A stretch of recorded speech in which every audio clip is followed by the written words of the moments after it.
3 years. Good afternoon, and welcome to the Voice of Wisdom. With over 60 years of experience as an investment banker, entrepreneur, investment analyst, economist, and venture capitalist, Morty Davis is Wall Street and capitalism personified. The over 400 companies for which he has raised more than $3 billion over the years have created a countless number of jobs and exciting new products.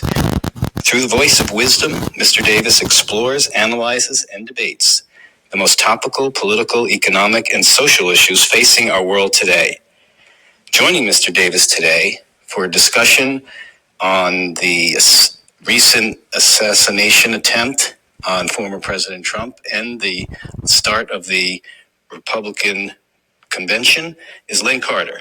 Len is an investment banker, business consultant, and private investor.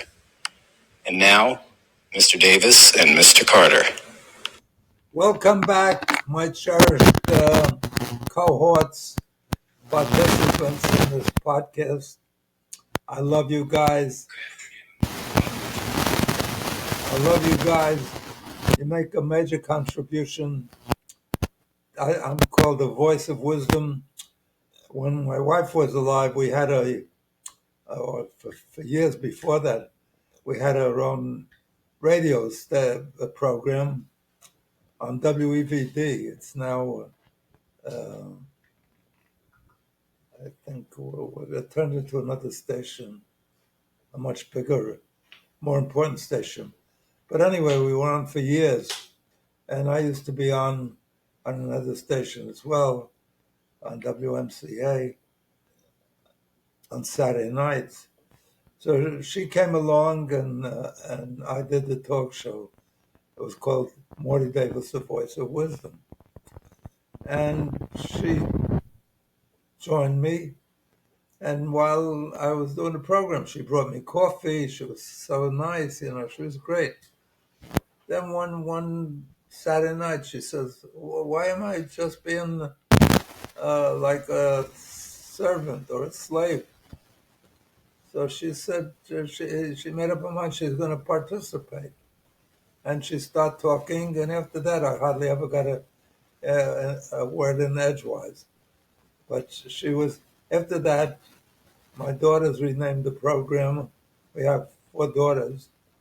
And they said, Morty Davis, the Voice of Wisdom. Rosie Davis, the real Voice of Wisdom. So, and she really was. So she always tells the story of the guy who stops at a gas station and it goes to the men's room, and his wife is sitting in the car while there's a guy comes over and is filling up the gas tank. That used to be a common service. It doesn't happen too often these days.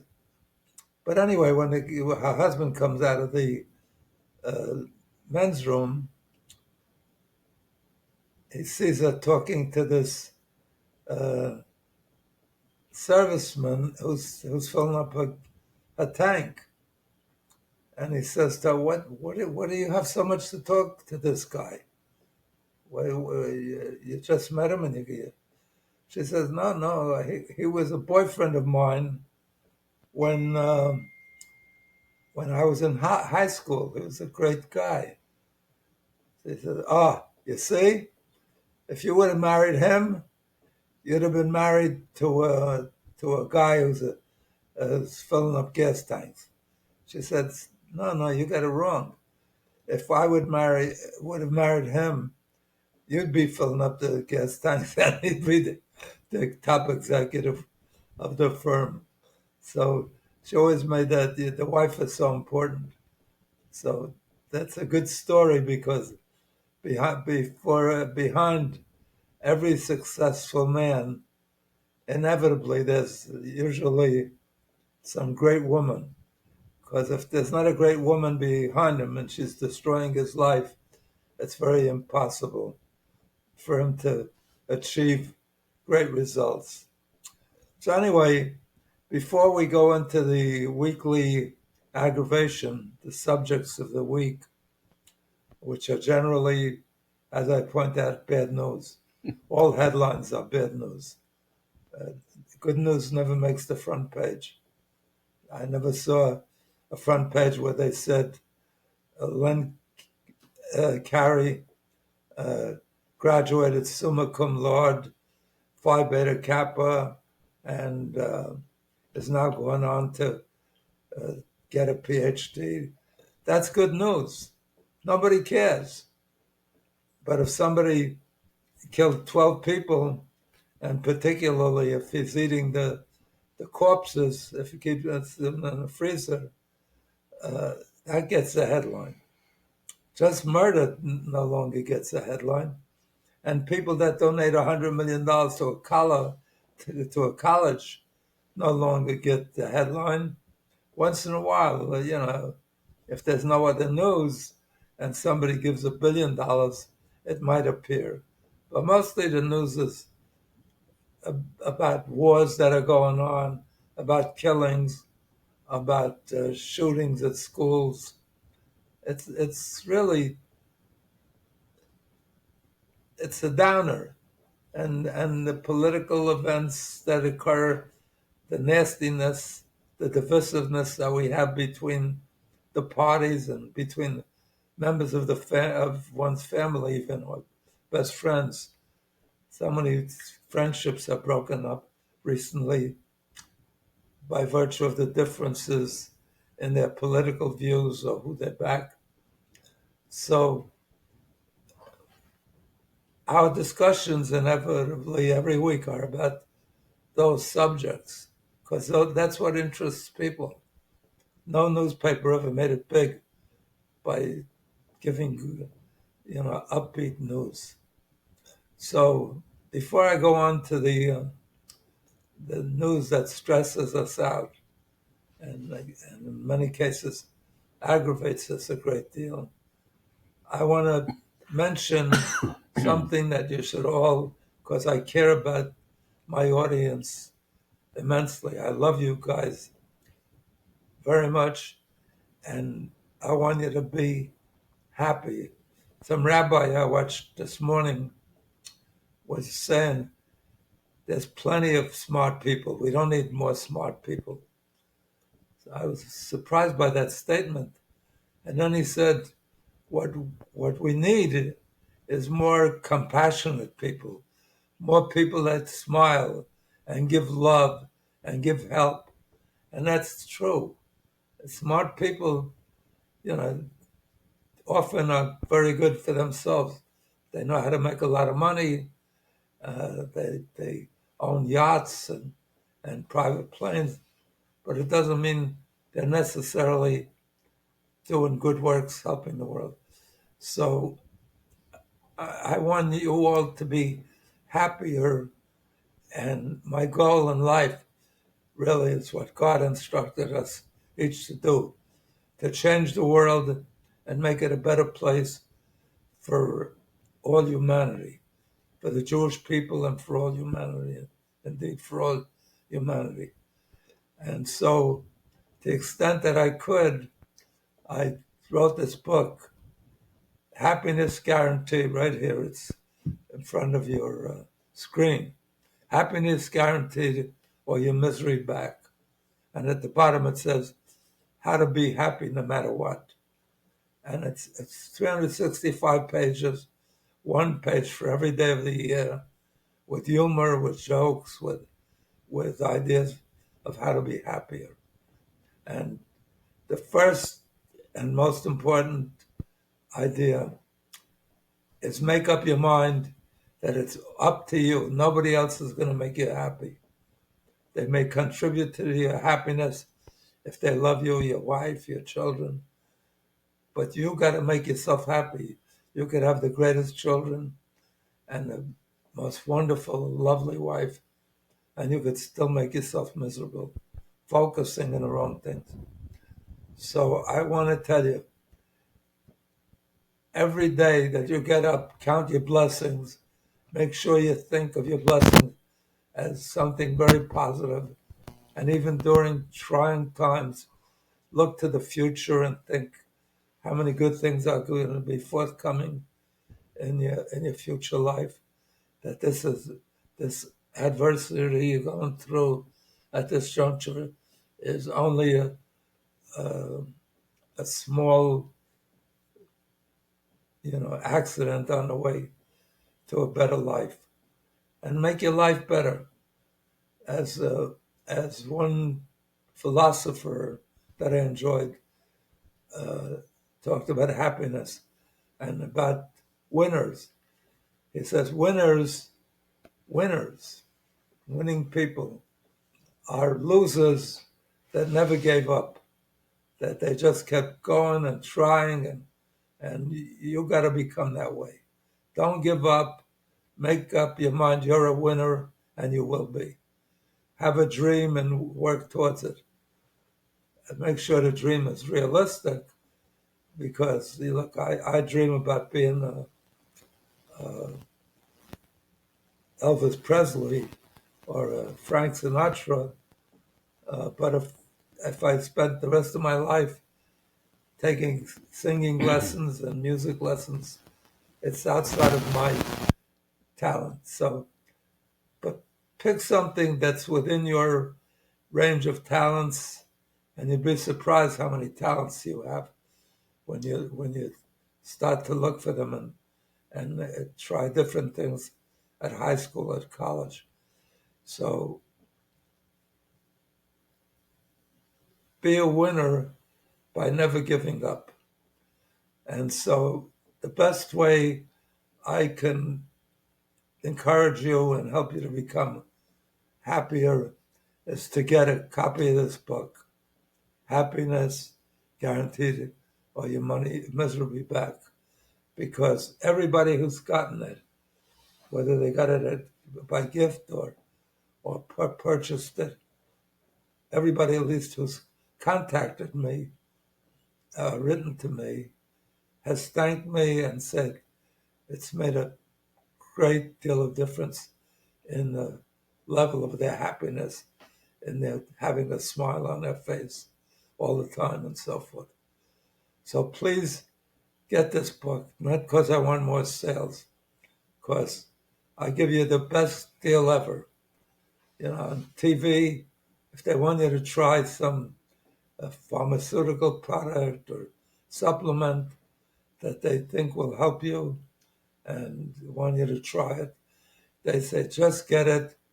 If you're not happy with it, send us back the empty jar, or you could even keep all of what we send you, and we'll give you your purchase price back. And with this book, because I've made this offer ever since the book has been out, I've offered to pay anybody that buys a book or even gets it as a gift, if they're not happy with it, if they just send me back the purchase slip, I will return not only the purchase price, but double their money back. So it's a winner. Just don't buy 40 books and get double your money back for all. And also, if you got it as a gift, you probably don't have a purchase price that adds up to anything above zero. So I'll give you triple that or quadruple that. So enough about the book, but get it. You'll be happier, and let's you and I and all of us work together to be more compassionate, to be happier, and to have that happiness spread around. Happiness and smiles are just like light in a library. If you put on the light, all the people around you that are trying to read are beneficiaries. If you're in charge of the lighting and you turn it off, they all suffer and they can't read either. So it's something that you can give away, you can share. You're none the poorer, and you're everybody around you is much happier and much more satisfied. So let's do that. Let's smile at people. People will like you a lot more.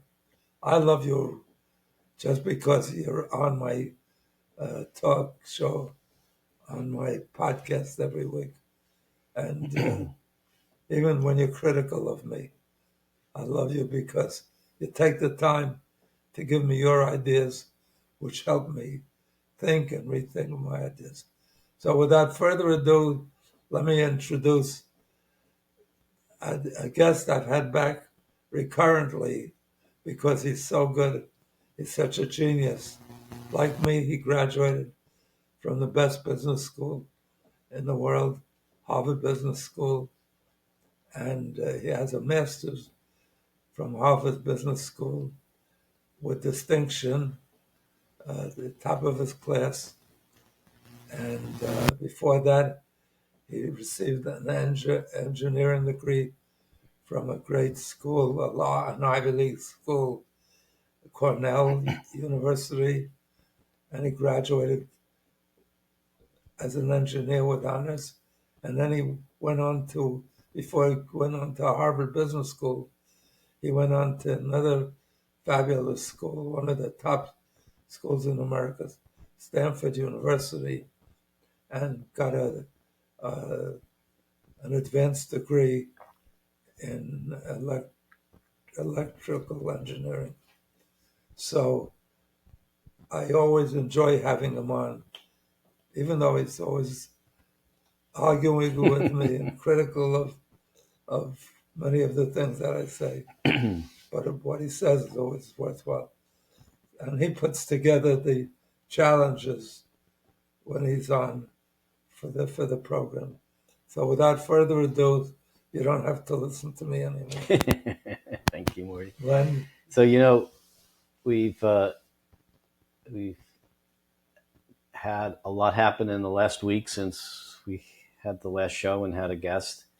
We've had something that happens every 4 years happen, and something that hasn't happened for over 40 years. The 4 years is the Republican convention. Every 4 years there's a convention. Started last night. Started this week, and the event that happened last night. Monday night. Yeah. So, and the event that hasn't happened in over 40 years is an attempted assassination of a president or former president. So, just when you thought the news was not going to be interesting, it becomes interesting. Yeah, that's surprising that it took 40 years. I think almost every year people are thinking At least half the population. Right. Shooting the other party's president. Yes. Or even their own party. Yeah. I mean, but the last time that happened was when John Hinckley shot Ronald Reagan. Yeah. As he was Incidentally, Ronald Reagan is one of the prime examples of having a happy posture, always being upbeat. One of the reasons he's thought of as one of the reasons he was a great president in many other respects, but one of the main reasons was he was always upbeat, always smiling, always telling jokes, and so he had a happy demeanor. What did he say? The shining star on the hill or something? Shining light on the hill or something. Yeah. He gave a very positive, and that shows you, even though all the things he promised, very few did he deliver, even though many Republicans will claim that he did deliver. He never balanced the budget. He instead of cutting the budget deficit, he increased it dramatically. Size of government. What? The size of the government. He said he would reduce it. He didn't introduce any of the things or actually produce any of the things that he promised to deliver, but because of his demeanor, because he was upbeat, because he made us happy, he made us feel happy. Well, he also had civility. He was critical of his opponent. Yeah. He came on hard against Carter in the 1980 election, but he wasn't like vitriolic, and it wasn't angry at the the other side destroying the country, and I mean, even it even was though he was the oldest at elected the president, time, yes. and his opponent running against him was talking as they do against Trump or Biden, how old they are. He made it a plus. He said, I won't hold it against my opponent that he's young and inexperienced and can't benefit from the experience, benefit our country and our And citizenry from the experience that I bring to when them. he ran against Carter in 1980, inflation was really high. Yeah. Unemployment was high. It was a stagflation period. So Right. he came out with the joke, what's the difference between a recession and a depression and a recovery? So a recession is when you're A depression is when it happens to you. No, a recession is when your neighbor loses his job. Right. A depression is when you lose your job. And a recovery is when Jimmy Carter loses his job. Yeah. So he had humor. Yeah. He had humor. In fact, when talking about when he got shot, he was shot and they rushed him off in the presidential limousine to Bethesda Hospital. And when he got out of the car and went into the hospital and all the doctors were around him taking his vitals and checking him out, he said, boy, I hope all you guys are Republicans. Right. Not only that, when he got shot, they wanted to take him to the hospital and he refused to go. And they couldn't figure out why. They didn't realize he was bleeding. Because, he was bleeding. But he'd been in so many movies where it was full of blood, ketchup or whatever, that he thought it was another one of those scenes. Right. So he was great. But how he reacted in that crisis, which I think is interesting to see, like how Trump reacted in his crisis, and how how well that played with him. That getting up and pumping his fist and fight, and so he got a lot of mileage out of it. But if you want to see another reason why I love him so much, go to my website and you'll see what the nice things that President Reagan says about me and how I achieved success through hard work. And I had written a book at that time before Trump came up with a similar name, Making America Work Again, because it wasn't working so hot when Jimmy Carter was president. Yeah, here's the book. This is the first book I wrote, Making America Work Again. Because under Carter it wasn't working so good. I wrote it just as Reagan was coming on, and he did make America work again. So anyway, if you want to see his comments on me. So in looking back over the events of the last week or so, just one question that comes to my mind in a few of the events that have happened around former President Trump, I ask, is he just the luckiest man on earth? Absolutely. Everybody, if they get shot, at least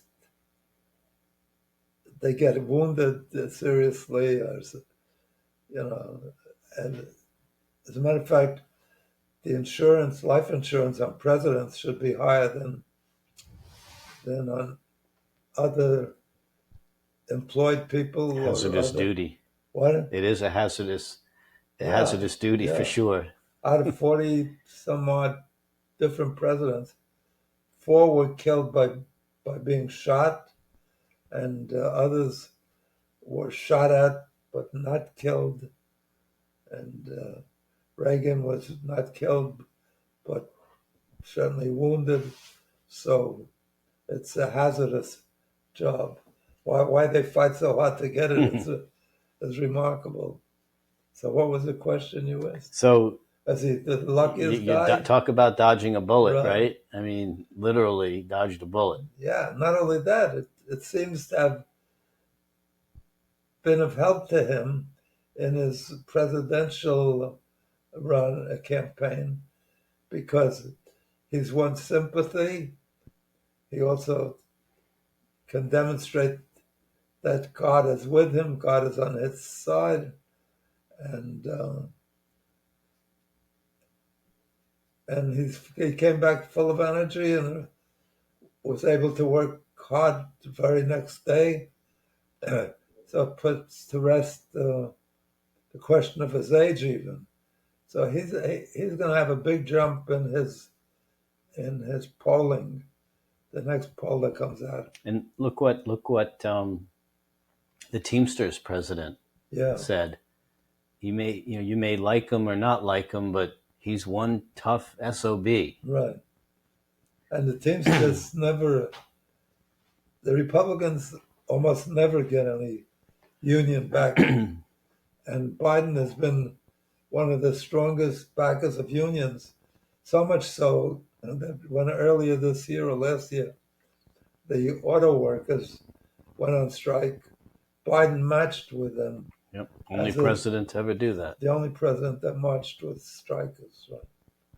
And yet, here's the president of the Teamsters talking at the RNC. But I think what that shows is that the Republican Party is not the Republican Party of years past. It's no longer a conservative orthodoxy. It's a populist party. So, which to me shows just how smart Trump is, because if you and how in marketing, when you want to sell a product, you find out what people want in the product. Right. What's the attributes that customers are seeking, and then you create a product that has that value proposition to those customers. So if they want a product that has this type of behavior, then you make your product appeal to that type of behavior. That's pretty basic marketing. And so that applies whether it's a consumer product or an automobile or a computer or a presidential or a political position. So I think the brilliance of Trump is you look out and you say, what do people want? People aren't looking for ideas that were generally called conservative ideology or progressive ideology or whatever it may be. He doesn't care about that. You offer what works for the voters who are voting you. So if people are supportive of a woman's right to choose to have an abortion, then your part of your platform appeals to that. If you want to appeal toward union workers, your platform is what can I do for manufacturing workers? So whether that's what used to be called a conservative principle or a liberal principle, there's no principles. It's populism. What does the population want? Yeah. And that's going to be that's brilliant. That's how you get elected, because there's nothing, you don't stand on principle. That's the problem I think that a lot of the Democrats face, is that, they have a principle of inclusivity, say, and how that's evolved into this gigantic woke agenda, super progressive agenda, where that's not what the populace is really caring about. That they don't care as much about the idea or the principle of diversity for diversity's sake. And that's how, identity politics evolved, but rather these other issues, which some may be considered liberal, some may have been considered conservative, but you create a platter of what's popular, and that's how you win. Yeah, it's somewhat surprising if it actually turns out to be true, but remarkably, it seems like Trump is going to get a much larger slice of the African American vote, and that's unusual, because in the case of Obama, he got something like 95%. I mean, probably the other 5% just pulled the wrong lever, because that's unheard of, that kind of domination. And even the Jewish vote for Obama was something like over 80%, and maybe closer to that. So he's appealing to to what he sees as the desires. Whether he's ever going to actually implement things for them is somewhat questionable. But so far, and that could be all the difference in the world in getting him elected. My view, incidentally, even to this day, is I think Trump is on a winning road, on a winning campaign, but I still think that Biden could win based on one issue, on abortion and birth control pills. But I think Trump has really, and I don't want to say conservative, the new Republicans, the Trump Republicans have, I think, done a very good job at countering that criticism. And the way they do it, because I've had recent arguments with discussions with other Trump supporters, and when you discuss the issue of what do you think about the right to choose for a woman, and the fact that his nominees overturned an important piece of legislation, or a court decision, I should say, what the response will be, and Trump has been repeating this narrative, is that it's not banned, it's up to the states. And if you are living in a state where the majority of people in your state support the right to have an abortion at some level, then your state can pass a referendum to allow that. If you're living in a state where people don't want to do that, then your state can pass a referendum not to allow it. What can be more democratic than allowing the people of each state to decide themselves what they want? How undemocratic is it to impose one way or the other? Everyone's allowed or everyone's not allowed. So that's why, again, the brilliance of Trump is saying, I'm not, I don't support a federal ban, although we'll see what happens if he's elected, if he signs a federal ban. But right now he's saying, I don't support a federal ban. I support the states having their right to make their own decision. Yeah, and that's hard to argue against, because except if you want to argue, then I'm not saying that is an unarguable argument, because there is the argument of, how it creates imbalances between states. And if one state permits it and another state doesn't, then you have, trafficking going back and forth. And people will say, well, what if you live in Alabama and abortion's banned? People will say, well, then move to another state where it's not banned. Well, that's not always that easy, right? It's not always so easy to pick yourself up and move from one state to another. So, but I think that the Republicans, the new Republicans, have been very effective at dealing with that issue, because it's a very hot button issue for particular women, and so women are more than half the voters, and while there's plenty of women that are pro-life, but overwhelmingly on this issue, women feel very strongly that they should have the choice. But the Republicans come back and say, we are giving you the choice. Yeah, but we are. I don't know in your state, you have the choice. We're not banning abortion. I don't know if you took note of it, but Monday night at the very opening of the Republican convention, Trump picked the vice president. I knew he was going to pick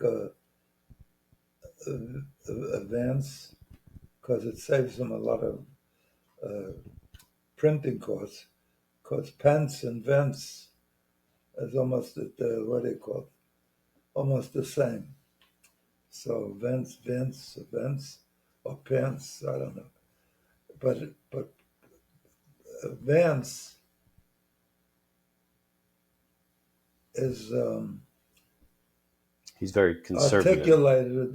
Articulated position on birth control is that it's illegal. It should not be allowed, not even in the case of rape or incest. He said maybe an exception is if the life of the mother is at risk. But he's like as rigid as could be in terms of, so you're right. The best thing you could have is have a program that seems to be open to all of the different parties. You could latch on to what Trump says sometimes.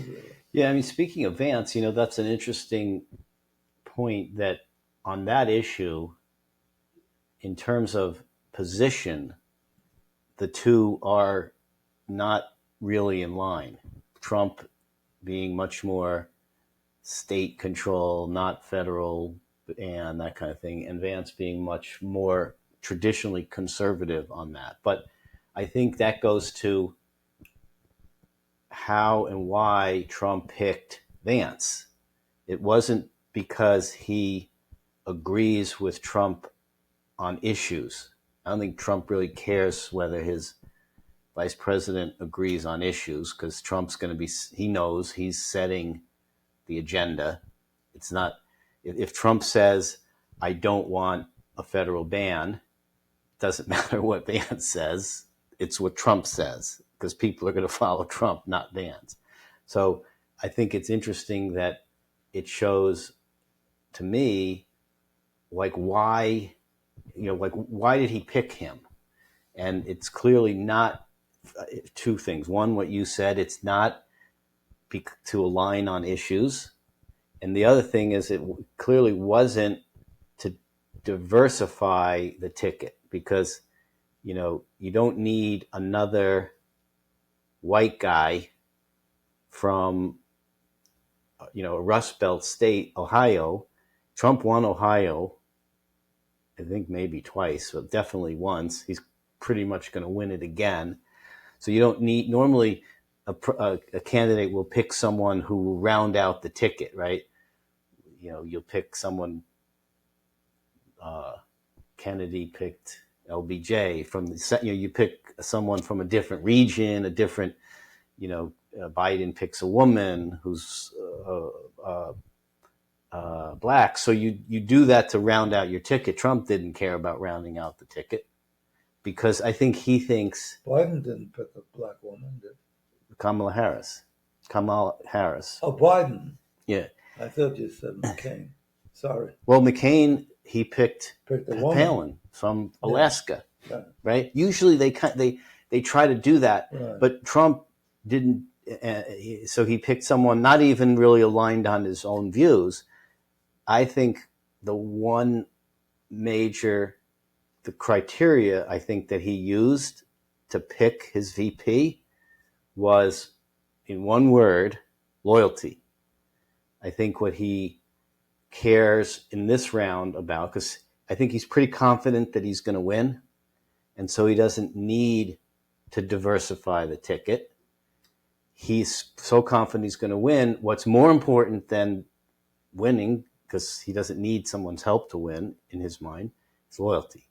Because the thing I think really he wants to avoid again is a vice president that didn't do what he wanted him to do. That's like the cardinal sin, I think, in Trump world, is this betrayal. That's why I knew he's never going to pick Marco Rubio, because Rubio ran against him. He's never going to pick senator from South Carolina, Tim Scott, because Scott ran against him. It's the cardinal sin. Anyone who commits a cardinal sin against Trump is out. Yeah, but Vance. And Vance, you're right. Vance On the other hand, that's true. Point, he was anti-Trumper.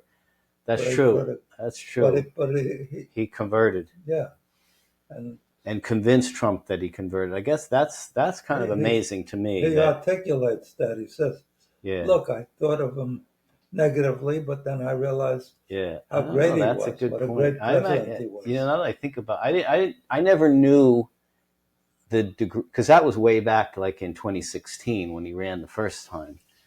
I never realized until the liberal media now reminds people by playing back what Vance said back in the days when he didn't have a beard. He looks really young when he doesn't have a beard.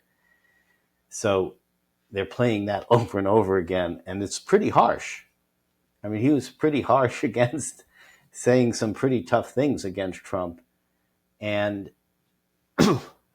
how that turns to becoming in favor, and so much so to be on the same ticket. What was the book about that he wrote?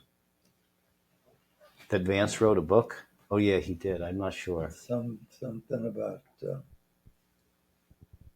Yeah, I don't know. But I don't know if was that a political commentary? I'm not sure. I don't know. It has a strange title because it sounds something like out of a farm or look at the name. Yeah, I'll find it. But I think the title doesn't tell you what the book's about. Yeah, it's called Hillbilly Elegy. Yeah, Hillbilly. Yeah. What does that mean?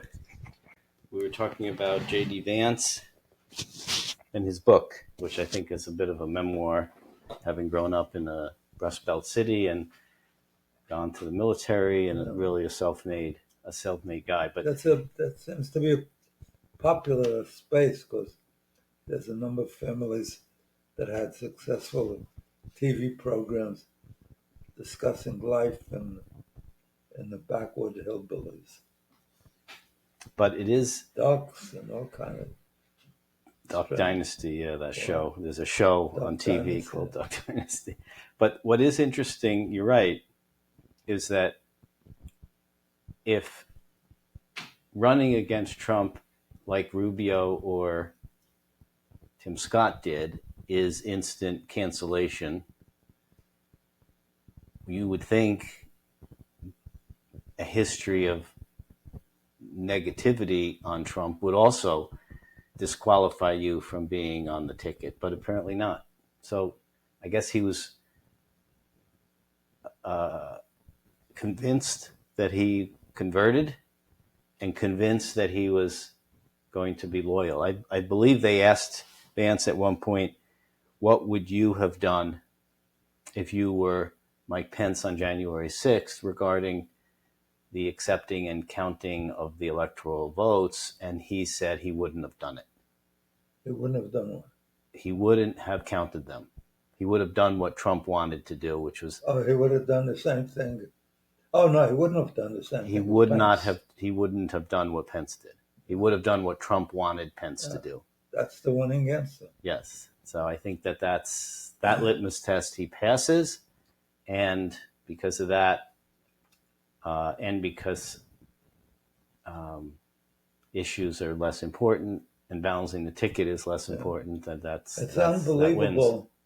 It's unbelievable that Pence isn't even at the convention, isn't featured, because traditionally, historically, the vice president, the last vice president, is the successor candidate for president and is a major personality at the convention where the president is no longer running. Yeah, although Pence is, I don't even think Pence is at the convention. I don't think so. I mean, it doesn't always, it hasn't always happened. I mean,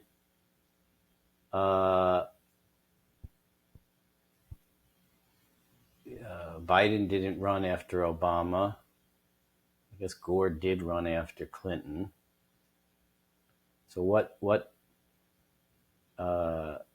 who was the vice president under George Bush Jr.? Cheney didn't run. So it doesn't always happen that they do that, but it does. And they don't always win. Like Mondale ran. He was the vice president under Carter, and he lost. So it's not always. George Bush Sr. was VP under Reagan, so he won. But they don't always win because they're not. I'm not saying winning. Or even always run. Not even always run. But I think if you look back over all the presidential elections we've had since the very beginning, the one who appeared to get the nomination following the president was the vice president. Well, except it wasn't the case for Dick Cheney. It wasn't the case. Overwhelming. Yeah, except in the recent history, maybe prior to that, but not as much in recent history. And maybe that's because candidates don't pick vice presidents that are really good presidential candidates. I don't know. But let's talk. Who was Eisenhower's Nixon? Vice President. Nixon, yeah. So he got the nomination. Yep. Who was Nixon's vice president? He resigned. Agnew. And then Ford. No, that was before that. Ford. No, Agnew was the vice president. He resigned. Yeah, I guess worse than resigning the jail. No, but ultimately, I think. But his first. Who was his first? Rockefeller became. Yeah. That's right. Rockefeller was the VP. No. Ford picked Rockefeller. Ford picked Rockefeller. Yeah, Ford was the VP.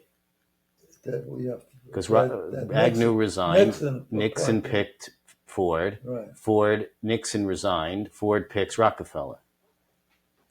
But in terms of broadening the tent you were talking about earlier, you really see that and saw that this week at the convention when you see how many African Americans spoke.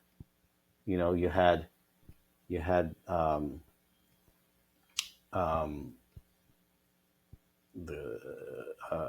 senator from Tim Scott, and you had the other the woman influencer who was speaking, and a few others. I think. What was her name? I forgot. Did she look white?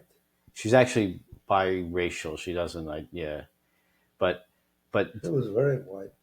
But she is, you know, and then there were others who they clearly picked to try to broaden that appeal. Yeah. You know, when would you and you know, it's a nice try, but you know, Van Jones on CNN made a point to say, let's keep it real. At the end of the day, you know, 80 to 90% of African Americans are still voting for Biden. So, but as you said before, you know, in a thin election, in marginal, in swing states, you know, Trump, really razor thin, a 100,000 votes can swing an election because it's of the way the system works. So, and then what could be more, again, broadening the tent than having the Teamsters president there? So here's an attempt to appeal to union workers. When has the Republican Party ever tried to appeal to union workers? No, but you don't realize what an enormous change it is.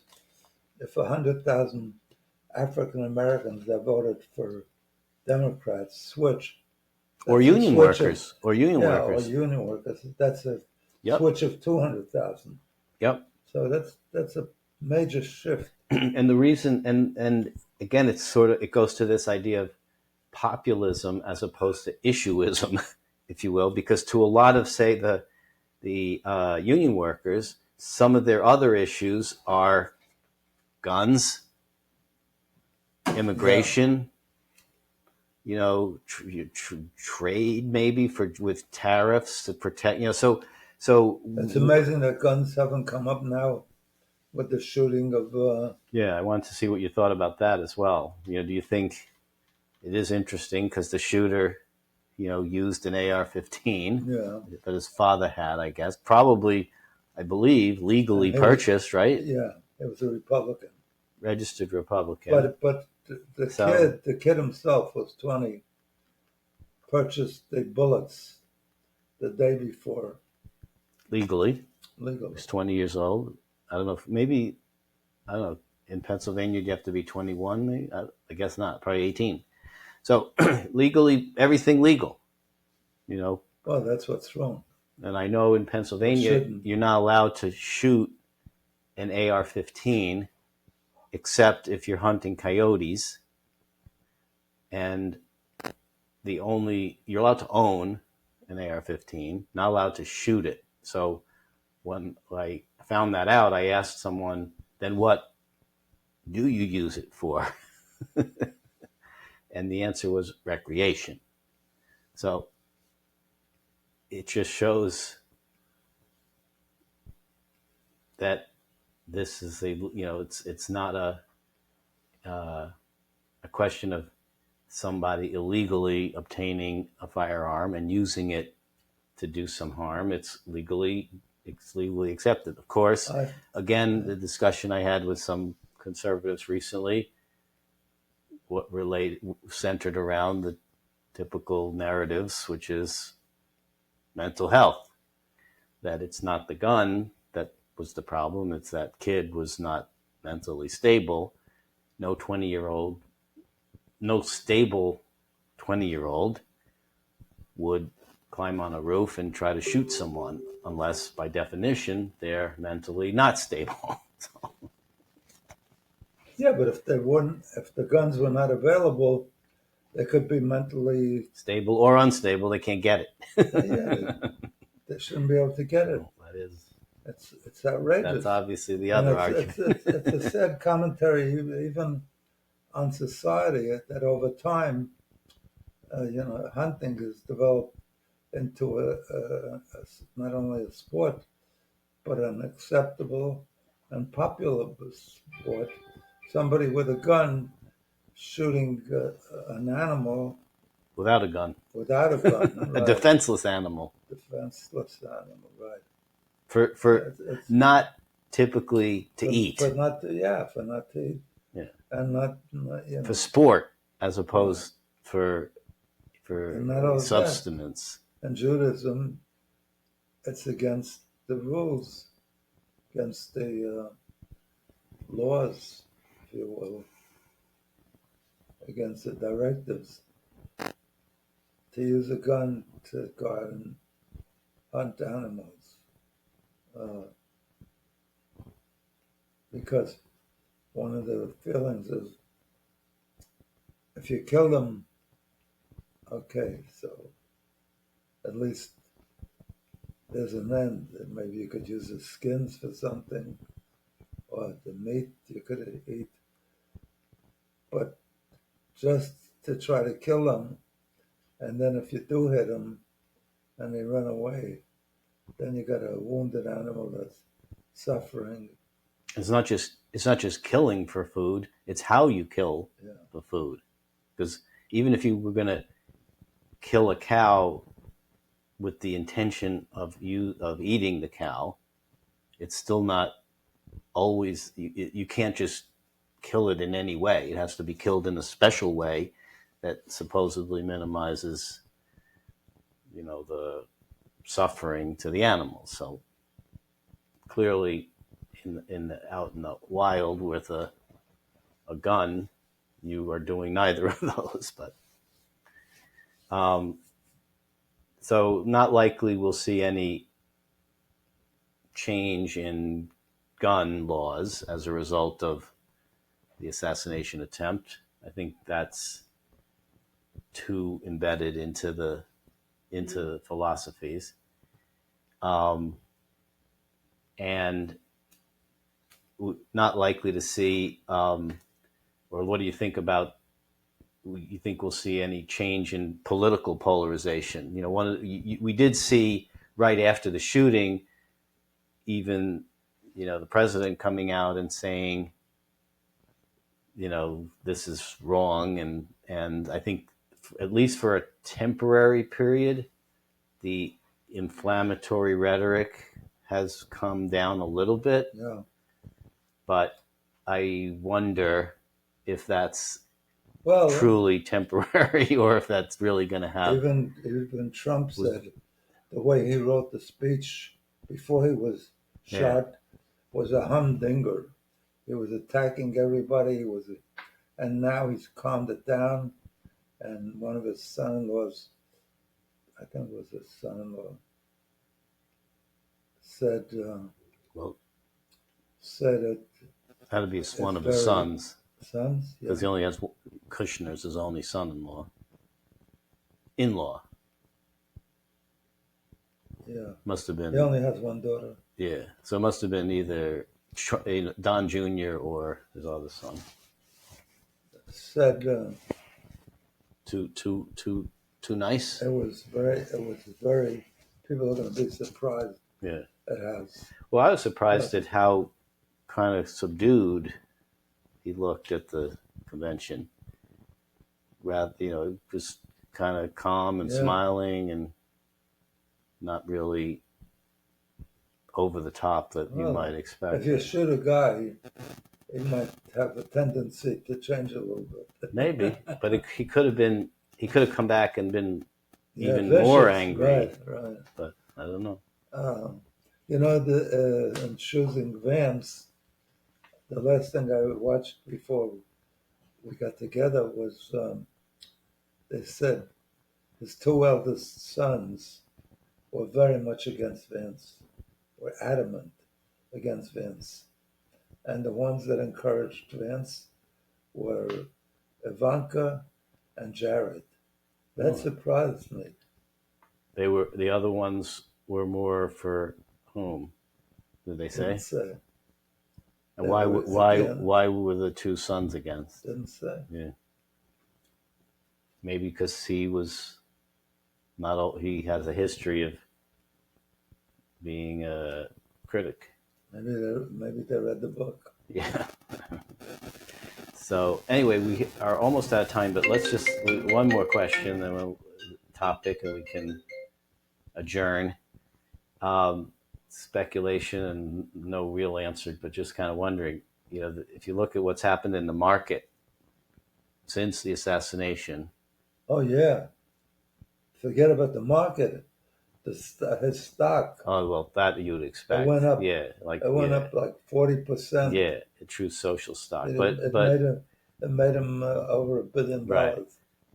Hypothetically, but I'm talking general indices. Usually, when this like crises, a lot of times, things go down because people get nervous. The market has been going. In this case, there's no top.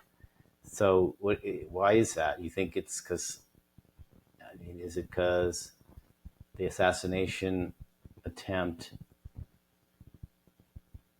further solidified Trump's victory in November, and because of that, people think Trump's going to be good for the market and the economy, No, so on the they're contrary. expecting that. So what? Why? On the contrary, you'd think that the Republicans, based on the stock market, the Republicans would be all in for Democrats because the stock market's always done better in Democratic administrations than it has in Republican demonstrations. So it's been going straight up right. recently. So if the assassination attempt shifted the Vegas odds in favor of Trump, which I believe it did, right? I'm sure it did.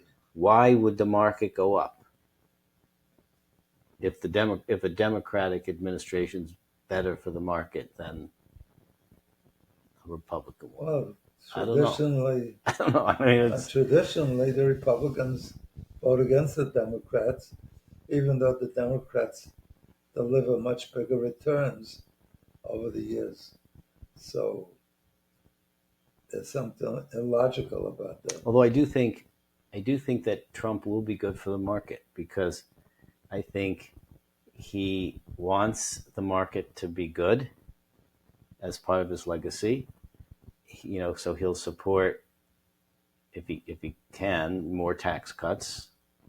I think he'll want the Fed to cut rates, and even though because this almost happened in his first administration, he was at odds a little with the Fed chairman. I forgot who was the chairman at the time, but he was at odds with him about wanting to cut rates. Trump wanted rates to be cut, and the Fed chairman at the time didn't want to do that. And there was a question about whether the president has the right to fire the Fed chairman. And there's some, like, again, as most things in Trump's administration, rarely used rule that I believe would allow him, under some reasoning, to terminate the Fed chairman.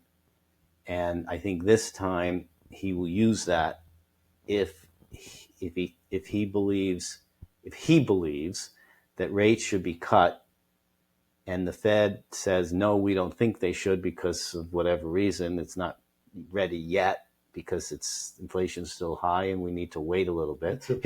He'll fire the Fed chairman and get someone who wants to cut rates. The Fed, and that will drive the market. I don't know if it's a law, but the Fed is supposed to be nonpartisan. Yes. So it's supposed to be like half Republicans, half Democrats. It could be one more, I guess, depending on which party is in power.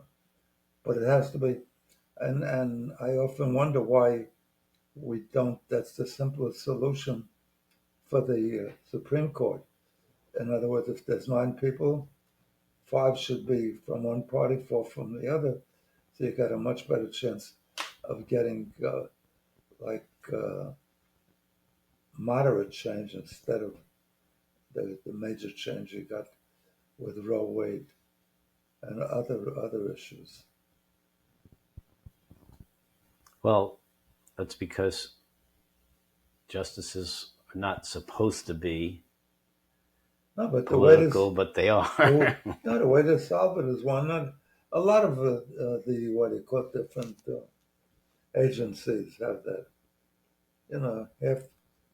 Half from one party, half from the other party. And I don't know why that doesn't prevail. Because when you let it become too one-sided, I mean, in a way, I like the British system because whoever gets them elected, their platform gets enacted. Has to, yeah, because it's a mandate from the, And in the case here, you could have gridlock. Number one, Trump doesn't even have a list of policies that he wants to enact, and I don't see why the market would go up if he's going to cut taxes for the rich. Well, because that's what he intends to do. Yeah, well, it creates, because when rich people get more money, they buy assets. That's why it creates a bubble. That's and what also that's and where do they put money, also what right? is Where they put it? At also real what is estate in the market. That's why those two things go crazy when you cut taxes. yeah, but traditionally it hasn't happened. The market's gone up much faster, much more uh, powerfully, rewardingly under Democrats. So you'd think that they would vote if the stock market's what's dictating. Although these days, with people owning 401ks and all kind of things, people are more aware that even the average worker is more. Right. And Trump made a point of that Did he? when in his State of the Unions and, before COVID, how great the stock market was doing and everything else. But anyway, so that's about time. We All good things have to come to an end. yes, we will be So returning. my time spent with you all, with Len, and with you all, my co-hosts, my cohorts on this podcast every week. So I look forward to seeing you again or being with you again next Wednesday at 6:30. Have a wonderful day. Have a wonderful week. Have a wonderful life. And every day of your life should be better than the day before. And be happy. Make up your mind. Be happy. Don't worry. Things are going to be great. And smile, and they'll be even greater soon. God bless you. I love you. Have a great week. Bye.